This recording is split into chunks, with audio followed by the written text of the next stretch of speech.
guys, and welcome back to another video from Goodwood Media Drive Day. Right now I'm going to drive the Lotus Evora 410. I haven't driven a Lotus before at all, whether it be on the road or the track, and I'm really eager to see what it's like because I've heard lots of good things about the way this car feels. 410 horsepower from a 3.5 litre V6 supercharged. Let's see what it's like.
Sensitive circuit, so just as you come out of the chicane, short shift to fourth.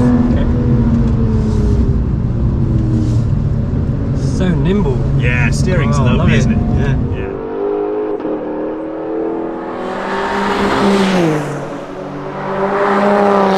Yeah, then short shift to fourth. Good. And then you just use the torque, and then you feel the RPM build, and then the noise comes back.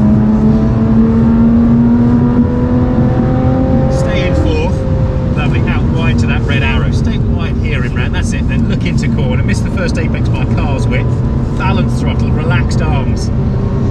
Any Lotus will always respond to a stiff arm, because what you put in you get back, so stiffness in your arm gives you a stiff car feel. That's it, stay in fourth, eyes on the apex board, eyes on the green arrow, lovely, up to fifth when you're ready, beautiful. Just covers ground, it's a proper GT car. Really nice. Out wide down to fourth. Lovely. Remember, it's four through here, carry the speed, apex, and then as you're ready here, it's brakes and third. Yep, apex here. Beautiful. Eyes down the road at the green arrow. Yeah, nice drive. Straight line braking. Yeah, third is perfect. It's got tons of torque. On the brake for a moment. Fade off the power. Out to red arrow. Eyes through the corner. It's kind of a mid-corner change, which is always a bit tricky. Yeah, nicely done. Clip the apex, good. Braking wise for this one, we're kind of limited to the cars ahead, but generally want to be braking about the 150 board, no later really, because it's motoring at that point. This is so well balanced, I love it. I know, it's beautiful. It's so good. Honestly, I drove the F8 and that was really good, but this is just as much fun. Yeah. It's really good. Yeah. It's a really good all-rounder. Because it doesn't have electronic damping or anything like that. It's a set damper ratio, but it's right for everything. We're really well judged.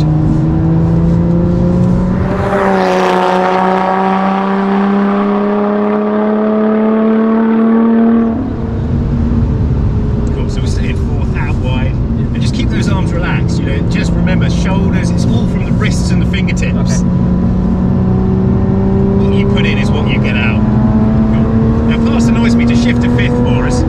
Perfect, it's a noise meter just there, and these are quite nice sounding cars.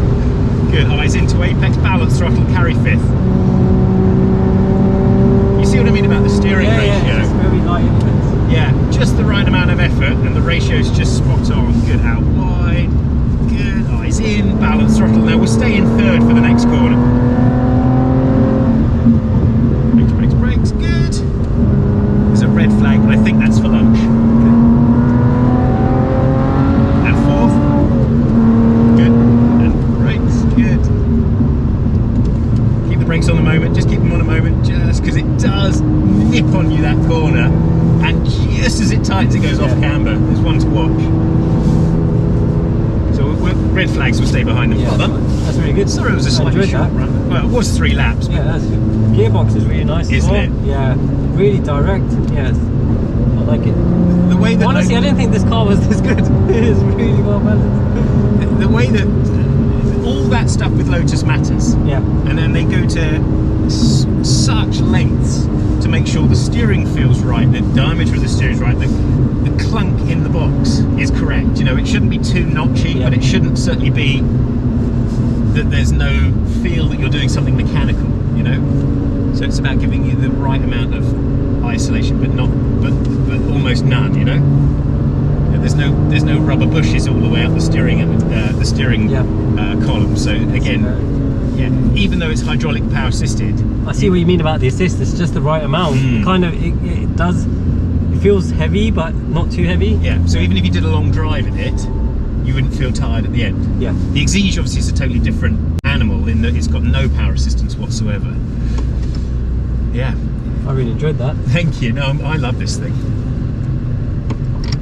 I was a bit disappointed I didn't get an Exige, but I'm glad I got to experience this as well. It's well worth a go, because again, everyone always looks at the Exige for the track, but this is such a capable all-rounder, and the interior is finished nicely. Yeah, it is actually. I didn't have a chance to notice that, but the interior is like all Alcantara and stitched. Double stitched. Yeah, and just the body colour inside as well. Yeah, nice little touches.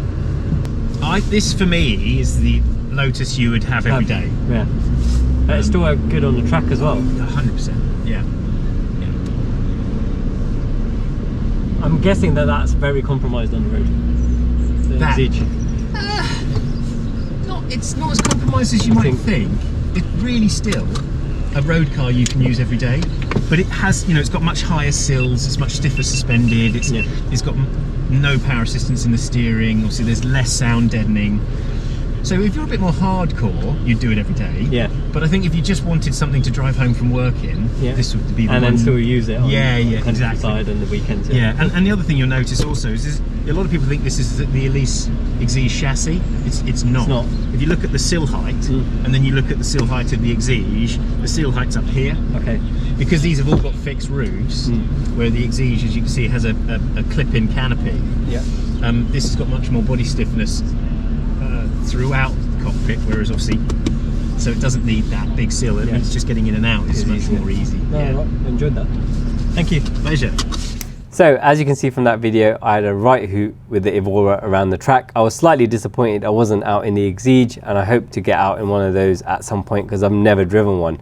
The Lotus guy did class the Evora as a GT car, but honestly, it was so at home on the track, and it was the only manual gearbox car I drove, and what a gearbox. The shifts were really direct, precise, had a lot of confidence changing gears. It was very well balanced on the track, it looked decent, and the sound was really nice from the exhaust and the supercharger.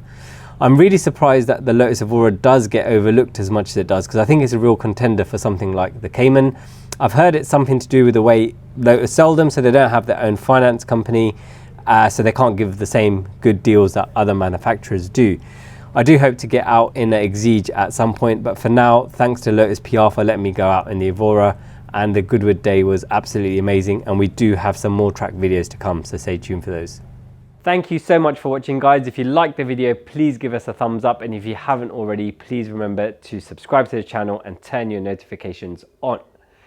If you want to join the conversation, please drop us a comment below and we will do our best to respond to you. And if you're running out of things to watch, why don't you watch one of these two?